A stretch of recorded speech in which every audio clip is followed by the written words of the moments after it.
¿Cómo están? Sean bienvenidos a este espacio de interacción de esta clase inversa, conjuntamente con Ilan, en el cual vamos a tratar un punto muy importante sobre las estrategias de enseñanza para los aprendizajes significativos. Mi persona es Elvis Ortega, un gusto estar con ustedes. En este día vamos a tratar justamente sobre ello. Algunos puntos donde nosotros como docentes debemos centrarnos para generar aprendizajes significativos en los estudiantes.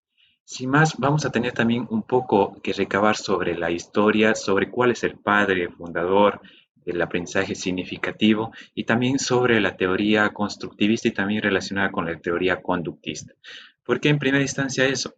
Porque tenemos que diferenciar que el aprendizaje memorístico no es igual a un aprendizaje significativo. El aprendizaje memorístico responde principalmente a una teoría de aprendizaje conductista y el aprendizaje significativo responde a una teoría de aprendizaje constructivista, como lo planteó Lev Vygotsky en su momento con la teoría sociocultural, en el cual indica justamente que el aprendizaje se basa o parte desde la interacción social del individuo con la comunicación utilizando el lenguaje como medio de comunicación, y en donde los procesos cognitivos se enlazan a partir de la interacción con sus compañeros, estudiantes, docentes, con los recursos que se maneje, etcétera. Además de ello, hay que considerar justamente que Lev Vygotsky y David Ausubel planteaba lo siguiente: el factor más importante que influye en el aprendizaje es lo que el alumno ya sabe. Averígüese esto y enséñese consecuentemente. Este es un factor muy clave, los conocimientos previos. Y de ahí parte principalmente el aprendizaje significativo, cómo lo podemos desarrollar y la estrategia que nosotros debemos desarrollar y tomar en cuenta para desarrollar el aprendizaje significativo es tomar en cuenta los conocimientos previos de los estudiantes, puesto que a partir de ahí se van a enlazar las nuevas ideas, los nuevos conceptos, los nuevos procedimientos para que este aprendizaje sea significativo.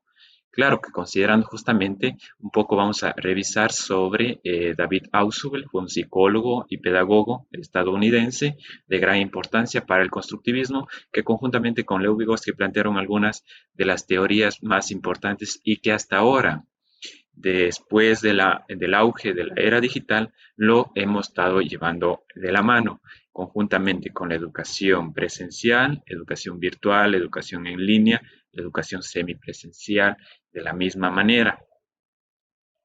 Considerando ello, el aprendizaje significativo significa que se debe conectar la nueva información, o sea, lo que se está transmitiendo, con algún concepto importante que ya estuvo asimilado en la estructura cognitiva del estudiante.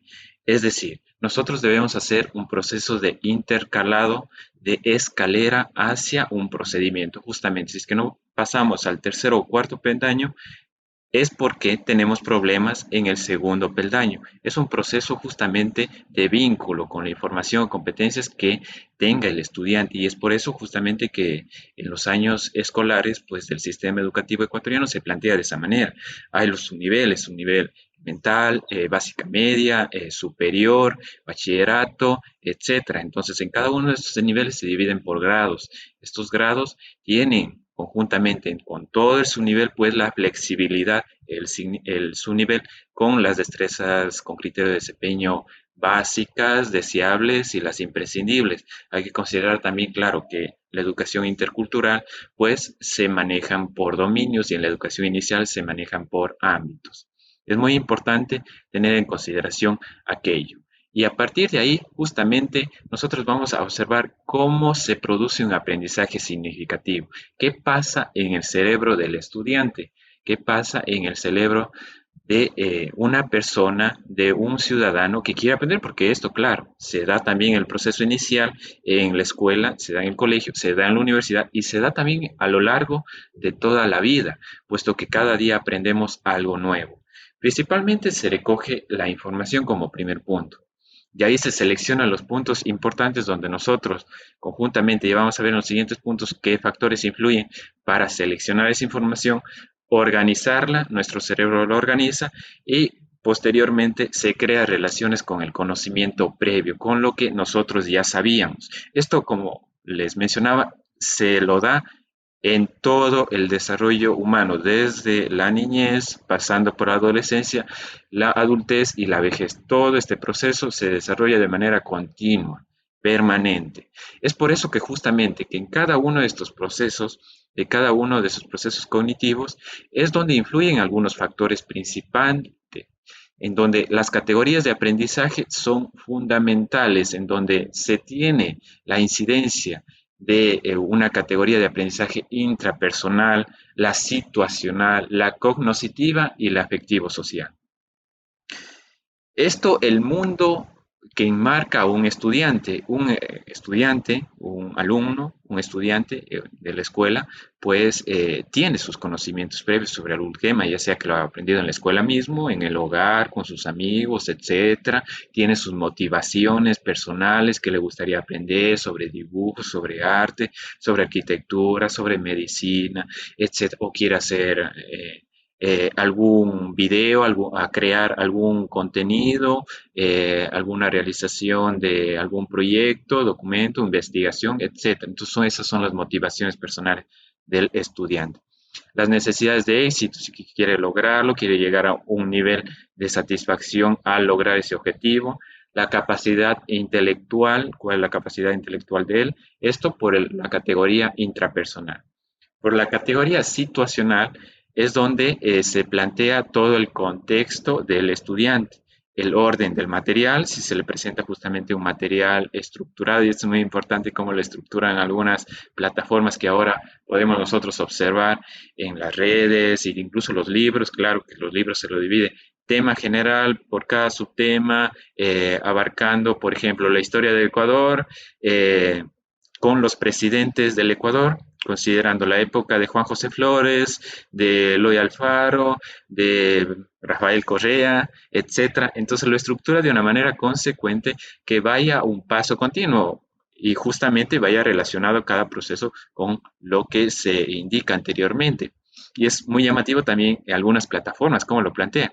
Por ejemplo, Wikipedia, como plantea justamente todo este enlace de información, considerando, la otra vez estaba averiguando conjuntamente con algunos compañeros docentes sobre la vida de Elizabeth Larrea. Entonces, Wikipedia te plasma todo. Datos informativos, de dónde nació, dónde creció, estudios, luego con quién se casó, tuvo problemas, etcétera. Entonces, hasta el final, justamente, se presenta toda esa información tal cual se organiza de manera estructurada. Entonces, es justamente el orden del material. Factores sociales, factores socioeconómicos, situación laboral, situación del contexto familiar, situaciones en donde el estudiante se desenvuelve. También el área urbana, el área rural, el área geográfica donde se ubica, que son importantes a la hora de desarrollar un aprendizaje significativo, la cooperación, etc. El punto cognoscitiva, en donde la actitud es fundamental, la práctica de conocimientos, cuál es la actitud del docente y cuál es la actitud del estudiante para el desarrollo de un aprendizaje significativo. El punto afectivo social es donde se relaciona el estudiante docente o estudiante con sus compañeros o incluso el estudiante con la comunidad, con sus padres, con la sociedad en general, etcétera. Y cuál es su sentido, cuál es su desenvolvimiento. Entonces, son factores muy importantes a la hora de desarrollar un aprendizaje significativo.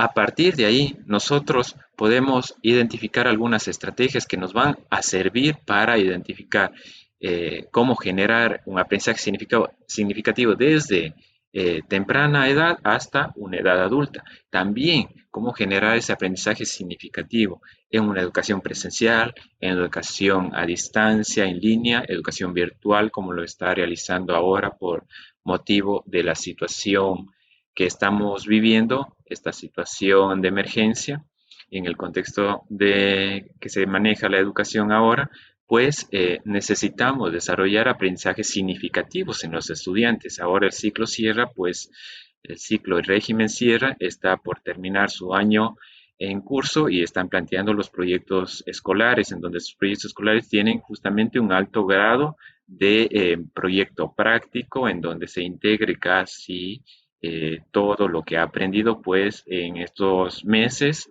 en este proyecto, evidenciando sus habilidades, destrezas, etcétera, que algunos son pues aprendizajes basados en investigaciones, aprendizajes basados en problema, en donde estos puntos son muy importantes a la hora de generar un aprendizaje significativo, puesto que le va a servir para la vida real. Eso es muy importante también justamente que todos estos proyectos se planteen desde un problema específico del contexto del estudiante, porque de nada sirve es inventarse un problema que no tiene relación con lo que nosotros nos estamos desenvolviendo a que nosotros planteemos un proyecto eh, los, con las evidencias específicas de diagnóstico, de contexto en donde nosotros nos estamos pasando o algún problema situacional en donde está pasando mi familia o algún proyecto donde yo puedo concretar todo lo que yo he aprendido en las materias. Es muy importante contextualizarlo estos puntos, puesto que es de trascendencia a la hora de generar un aprendizaje significativo.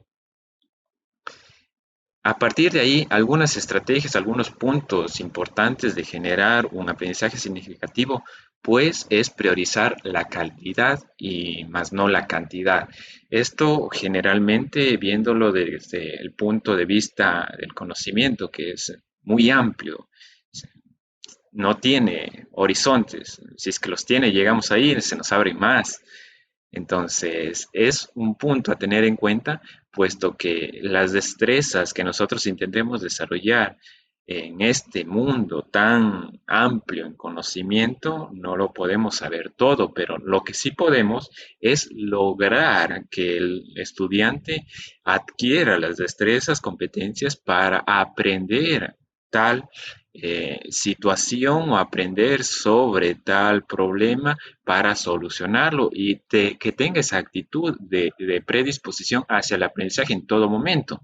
Y es un punto que vamos a retomar en la parte final, que es justamente una de las competencias que nosotros tenemos que desarrollar en esta era digital donde la tecnología, donde el conocimiento avanza día a día apresuradamente y donde nosotros, claro, los docentes no avanzamos al mismo ritmo, más justamente realizamos este proceso de enseñanza-aprendizaje a un ritmo más pausado que el que se desenvuelven los estudiantes, y eso es la realidad. Hay que tener en cuenta que ahora en la actualidad pues tenemos docentes del siglo XX con algunas estructuras cognitivas pues de enseñanza del siglo XX para estudiantes del siglo XXI, donde la era digital pues está en todos lados, siempre y cuando se tenga acceso a ello. En algunas instituciones no lo tienen y hay que contextualizarlo aquello. No se puede exigir justamente que se utilice los recursos tecnológicos en una institución que no lo tiene.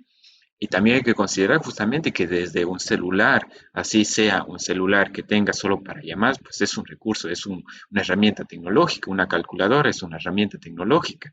Entonces, considerar que nosotros en la vida estamos enmarcados de herramientas tecnológicas. El punto siguiente es la identificación de los conocimientos previos. Esto es muy importante a la hora de desarrollar una nueva habilidad, una nueva destreza, un nuevo conocimiento con los estudiantes, puesto que la etapa de diagnóstico, como se le conoce, pues en cada grado se lo realiza normalmente en la etapa inicial, se debe realizar de manera permanente todo el año escolar, justamente realizar este sondeo. Y es muy importante aquí esa etapa inicial de la planificación, donde se plantean las actividades de inicio, donde éstas deberían estar orientadas, y veo justamente que la mayoría de docentes lo realiza, están orientadas hacia incorporar preguntas o algunas lluvias de ideas para intentar saber qué conoce el estudiante y qué desconoce, y a partir de ahí ir entrelazando los conocimientos para llegar a un conocimiento nuevo. Y ahí tenemos justamente otra estrategia, las actividades de inicio, las actividades de conocer los conocimientos previos de los estudiantes. A partir de ahí tenemos el tercer punto en donde los recursos que nosotros manejemos deberán ser los que vamos a utilizar para que se logre esa asimilación en el conocimiento, como por ejemplo estábamos hablando sobre estas redes, estas páginas como Wikipedia, en donde se presenta la información sistematizada, en donde los libros de texto del estudiante pues se presenta de manera sistematizada la información, pero nosotros también podemos apoyar al estudiante con algunas otras ejemplos, estructuras en donde se puede evidenciar esta asimilación, esta organización. Por ejemplo, organizadores gráficos, mapas mentales, etcétera. Y bueno, en el caso de la matemática se lo considera como algunas estrategias heurísticas, todo esto de los organizadores gráficos, considerando que también justamente en el curso de ILAN que se va a desarrollar próximamente, se van a desarrollar algunos cursos relacionados a los recursos educativos digitales abiertos, considerando algunas herramientas, entre ellos estaban Adobe Illustrator. A partir de ahí también tenemos una cuarta estrategia que es el objetivo. El objetivo es que se produzca una guía hacia el aprendizaje y aquí tenemos infinidad de estrategias metodológicas que nosotros podemos utilizar para desarrollar un aprendizaje significativo en el estudiante, como es el aprendizaje basado en problemas, el aprendizaje basado en proyectos, como ahora lo estamos utilizando, el aprendizaje basado en casos, el aprendizaje basado en investigación, etcétera. Son procesos en donde se parte de un problema específico y donde el pilar fundamental es que el estudiante los plantee y el estudiante los desarrolle a partir de un desarrollo investigativo, partiendo de la problemática y el estudiante se siente identificado y se inmerse en ese contexto de aprendizaje continuo, puesto que va a tener varias áreas en donde se va a involucrar de conocimiento, tanto en la parte inicial como en la parte media o en la parte superior, puesto que va a considerar justamente algunas herramientas tecnológicas para la búsqueda de información y la hora de plasmar ese proyecto en algún resultado específico, también lo va a realizar y eso se lo realiza a través de un proceso de guía, de tutorización de parte del docente, pero también un proceso investigativo que lo podría realizar el estudiante con el apoyo del docente. Es importante también generar la confianza con el estudiante. Es un punto muy importante, puesto que a partir de ahí es donde se establece la comunicación y donde se establece el aprendizaje, puesto que mientras se genere confianza en el estudiante con el docente, pues se va a ver mejor influenciado ese aprendizaje significativo que se desarrolle desde el aula de clase, desde la educación virtual, etcétera. Y ahora justamente en el aprendizaje de la educación virtual, en donde el estudiante justamente se sienta cómodo al recibir las clases del docente, en donde se guíe ese proceso de aprendizaje de manera conjunta y equiparada con recursos educativos, el apoyo mismo de la familia y el apoyo justamente de un ambiente educativo en la casa, porque claro, antes estaba el ambiente áulico, el ambiente del aula de clases, y ahora ya vemos justamente que se está fortaleciendo el aula el ambiente en el aula, por decirlo así, prototipo en la casa. Entonces, son cuestiones que hay que generar con el estudiante para desarrollar un aprendizaje significativo. Además de ello, es la práctica. La práctica de lo aprendido es muy importante, puesto que a partir de ahí se va a poner en evidencia todo lo que ha realizado el estudiante y donde le va a resultar útil para discriminar en qué aprendizaje le sirve y qué aprendizajes tal vez no son lo suficientemente adecuados para el desarrollo de alguna destreza, etcétera. Entonces, son puntos muy importantes que ahora en la educación pues presencial, virtual, se los debe tener en cuenta esos 6 puntos y a partir de ahí justamente desarrollar un aprendizaje de calidad, que es lo que se espera en el sistema educativo ecuatoriano. Y ahí justamente están los estándares de calidad educativa, en donde nosotros como docentes, toda la institución educativa, desde su empoderamiento, desde su liderazgo, pues intente desarrollar conjuntamente con el proceso de asesoría, conjuntamente con el proceso de auditoría, que son procesos en donde el aprendizaje significativo debe priorizar la meta del estudiante y el aprendizaje de calidad, más que nada, debe priorizar la meta de la institución y del estudiante, consecuentemente. A partir de ahí, justamente quisiera en este momento abrir el espacio con ustedes para uno o dos experiencias en donde nos comenten cómo ustedes han generado un aprendizaje significativo en el aula de clase. Les comento principalmente la mía y justamente después vamos a dar paso a ustedes, a una o dos experiencias de ustedes, estimados compañeros, estimada comunidad educativa. Se me viene a la mente ahora justamente en donde se desarrolló un aprendizaje significativo en el estudiante. Pasaba justamente en la unidad educativa particular sudamericano en la ciudad de Cuenca. En ese, en ese espacio, en el aula de clase, y yo desarrollaba las clases de matemáticas, estábamos justamente en la revisión de una prueba. La revisión de una prueba, me acuerdo justamente que les había entregado las pruebas a los estudiantes y los estudiantes estaban en su revisión y yo me acercaba a cada uno de los puestos para resolver alguna duda, inquietud, etcétera. Entonces, justamente en uno de esos puestos me indica un estudiante, en tal ejercicio usted me ha puesto mal. Es un ejercicio justamente de resolución de una ecuación cuadrática, de una ecuación de segundo grado, en donde se planteaba un ejercicio en donde se planteaba una potenciación de un número negativo, menos 8 al cubo. Y me decía el estudiante, menos 8 al cubo, 8 por 8 es 64, 64 por 8 tal respuesta. Y me da negativo.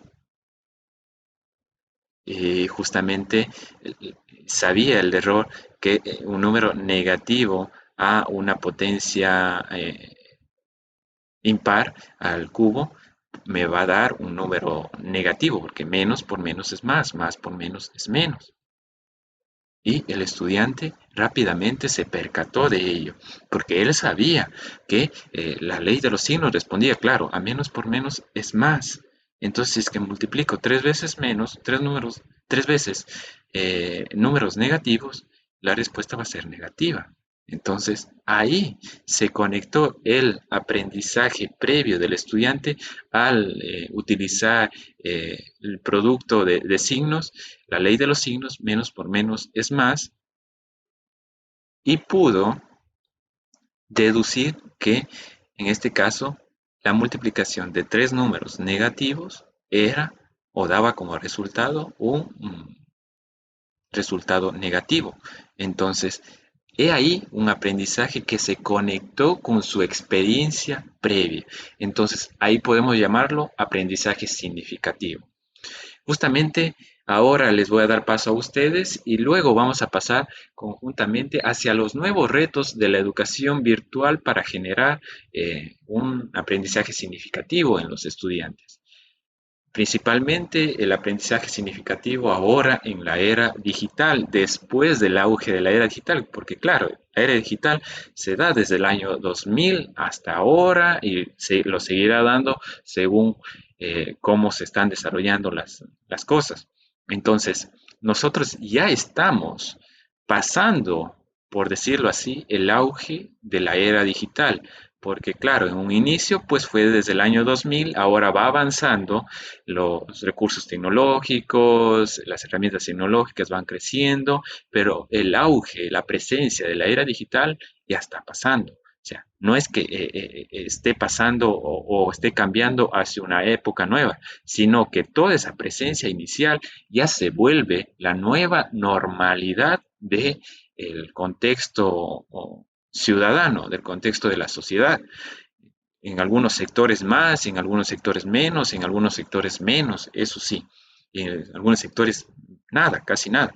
Claro que aquí en el contexto ecuatoriano justamente tenemos sus particularidades. No podemos decir que todo el contexto tecnológico pues es igual al, por ejemplo, realizado en Europa, en Estados Unidos, etcétera, pero donde nosotros justamente a partir del desarrollo de aprendizajes significativos y que vemos evidenciado en que los niños, jóvenes lo utilizando recursos educativos digitales y herramientas digitales, pues nosotros como docentes debemos estar en ese mundo, debemos estar y conocer y tener la competencia digital docente para afrontarnos a ese mundo que tal vez en algunos sectores del Ecuador ya lo están realizando, en algunos no, y en algunos prácticamente no lo han tomado en cuenta por la situación de acceso a la tecnología, que es limitada, como se da el caso en la Amazonía, algunos sectores, comunidades que no tienen acceso.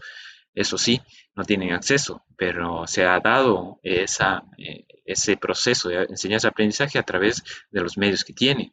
Eh, Radio, televisión, celular, WhatsApp, etcétera, las guías pedagógicas entregadas casa a casa, por decirlo así. He visto casos de algunos docentes que van a la casa del estudiante a entregarle la guía pedagógica, a apoyarle en ese proceso de enseñanza-aprendizaje, y es justamente donde se ve el gran sentido de ayuda hacia la sociedad que tienen los docentes, y es digno de felicitar en este proceso tan, de tanta incertidumbre como lo estamos viviendo ahora.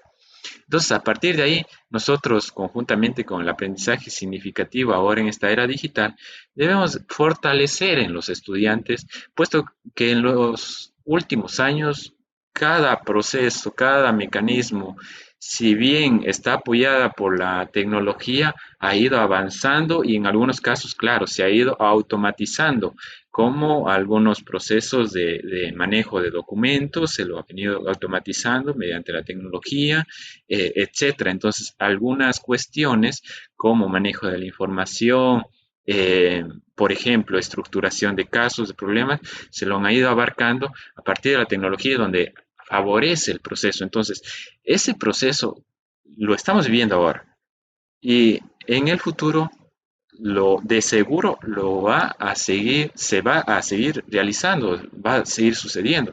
Entonces, es un mundo muy cambiante en donde nosotros cada proceso, cada conocimiento que aprendamos, nosotros debemos plantearnos qué nos va a servir para ahora. Tal vez, si es que es contextualizado y si es que está claro en nuestro día a día, pero tal vez mañana nos sirva.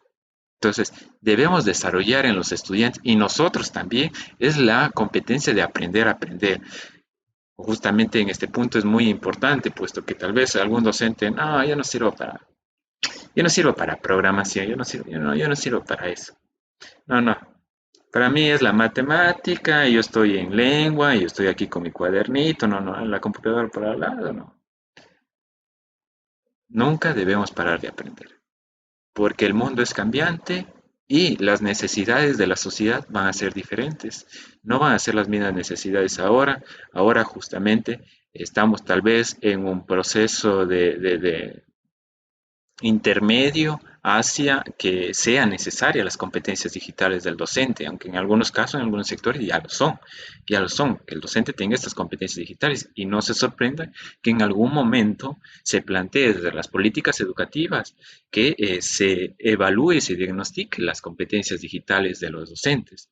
Entonces, este mundo tan cambiante necesita que nosotros desarrollemos la competencia y que desarrollemos en nuestros estudiantes la competencia de aprender a aprender. Además de ello, la práctica es el maestro, nosotros bien lo sabemos, con los procesos que lo realizamos, con los procesos que nosotros realizamos en la actualidad de investigación, de generación de planificaciones, etcétera, desenvolvimiento para el desarrollo de un aprendizaje con los estudiantes, etcétera, en el deporte más aún, educación física, etcétera. Entonces, nosotros sabemos más que nada que la práctica es el maestro y eso tenemos que desarrollar en nuestros estudiantes para que obtengan un aprendizaje significativo.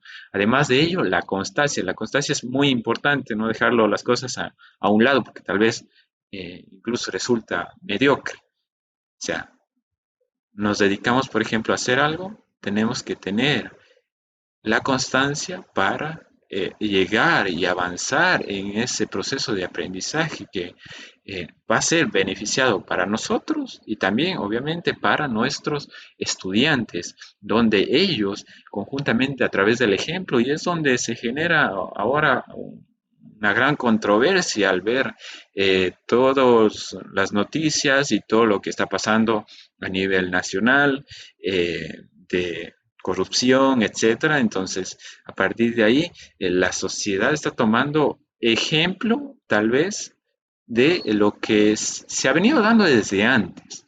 Y ahora, por alguna manera, se ha dilucidado eso, se ha mostrado.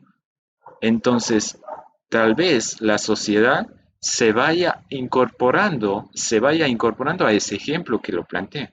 Entonces, nosotros debemos desarrollar como docentes un proceso de ejemplo ético y moral que siempre nos hemos caracterizado, y más aún ahora en la época digital, de la constancia, más que nada como un valor fundamental para el desarrollo personal, profesional de un estudiante, tanto en la época inicial, bachillerato superior, más aún, que es importante tener una constancia en los procesos.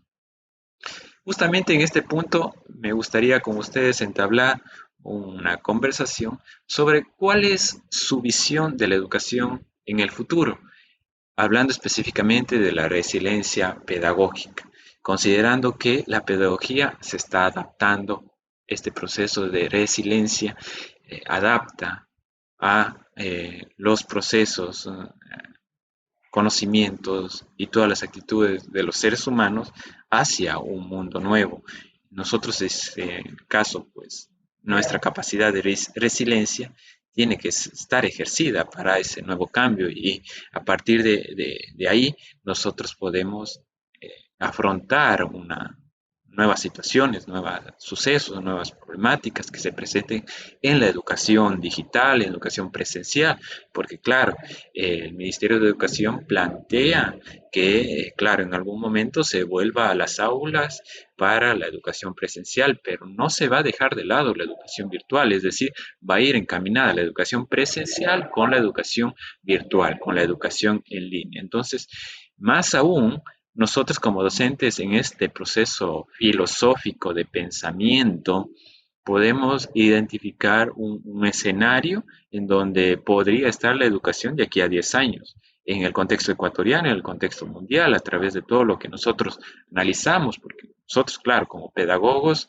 como docentes, profesores, tenemos justamente esa responsabilidad, no únicamente tal vez responder a las necesidades actuales, también responder hacia un futuro, y de ahí justamente intentar desarrollar habilidades en nuestros estudiantes para que desarrollen hacia el futuro y no también hacia atrás, porque claro, vuelvo y repito, si ustedes estamos manejándonos algunos docentes con una época en donde se enseña, docentes del siglo XX enseñan a estudiantes del siglo XXI, entonces cuál es ese nivel de responsabilidad que lo estamos teniendo. Claro que no es la mayoría y a algunos es digno de felicitar este proceso de aprendizaje. Muchas gracias a ustedes. Mi nombre es Elvis Ortega. Tienen aquí justamente mis redes sociales en donde pueden visitarlo, y además también en Soluciones Educativas MED3 pueden visitar este canal de YouTube. Les repito, Soluciones Educativas MED3, en donde podrán encontrar algunos recursos educativos digitales abiertos para el plan educativo COVID-19. Además de ello, también podemos observar en las redes sociales en @ElvisOrtegaS, todas las redes sociales, en Facebook, Twitter, Instagram, etc. Tiene mi correo electrónico. Muchas gracias.